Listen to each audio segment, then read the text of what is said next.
ମୁଁ Sasmita welcome to my YouTube channel.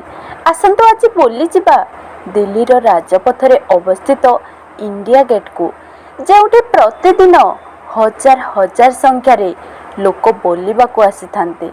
ତ ଆସନ୍ତୁ ଜାଣିବା ଇଣ୍ଡିଆ ଗେଟ୍କୁ କେବେ ଓ କାହିଁକି ତିଆରି କରାଯାଇଥିଲା। ଯେତେବେଳେ ପ୍ରଥମ ବିଶ୍ୱଯୁଦ୍ଧ ଏବଂ ତୃତୀୟ ଆଙ୍ଗ୍ଲୋ ଯୁଦ୍ଧରେ 90,000 ସୈନିକ ବ୍ରିଟିଶ ସୁରକ୍ଷା ନିମନ୍ତେ ନିଜର ପ୍ରାଣ ହରାଇଥିଲେ, ଏହି କାରଣରୁ ଶହୀଦ ହୋଇଥିବା ସମସ୍ତ ଯବାନମାନଙ୍କ ସ୍ମୃତିରେ ଦିଲ୍ଲୀର ରାଜପଥରେ ଇଣ୍ଡିଆ ଗେଟ୍ର ନିର୍ମାଣ କରିବା ପାଇଁ ବ୍ରିଟିଶ ସରକାର ଚିନ୍ତା କରିଥିଲେ।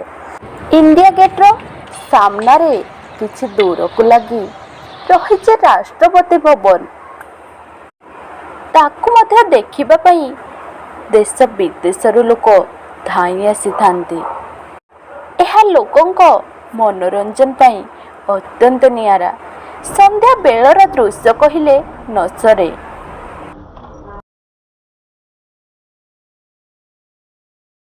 ଏବେ ମଧ୍ୟ ଇଣ୍ଡିଆ ଗେଟ୍ରେ ଯବାନମାନଙ୍କ ସ୍ମୃତିରେ ଗୋଟିଏ ଦୀପ ଜଳୁଛି, ଯାହାର ନାଁ ହେଲା ଅମରାବତୀ।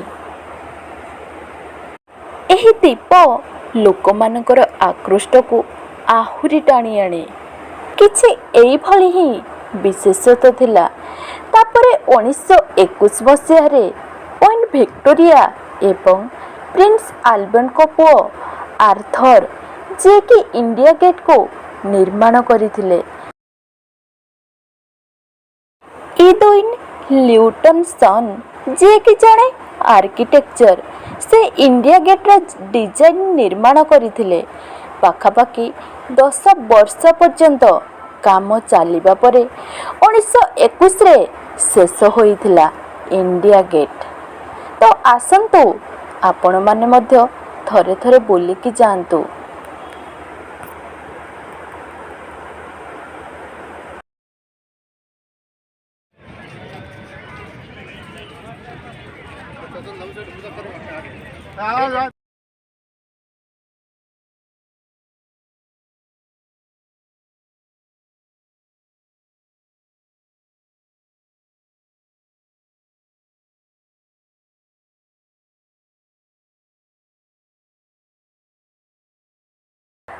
ଯେତେବେଳେ ପ୍ରଥମ ବିଶ୍ୱଯୁଦ୍ଧ ଏବଂ ତୃତୀୟ ଆଙ୍ଗ୍ଲୋ ଯୁଦ୍ଧରେ 90,000 ସୈନିକ ବ୍ରିଟିଶ ସୁରକ୍ଷା ନିମନ୍ତେ ନିଜର ପ୍ରାଣ ହରାଇଥିଲେ, ଏହି କାରଣରୁ ଶହୀଦ ହୋଇଥିବା ସମସ୍ତ ଯବାନମାନଙ୍କ ସ୍ମୃତିରେ ଦିଲ୍ଲୀର ରାଜପଥରେ ଇଣ୍ଡିଆ ଗେଟ୍ର ନିର୍ମାଣ କରିବା ପାଇଁ ବ୍ରିଟିଶ ସରକାର ଚିନ୍ତା କରିଥିଲେ।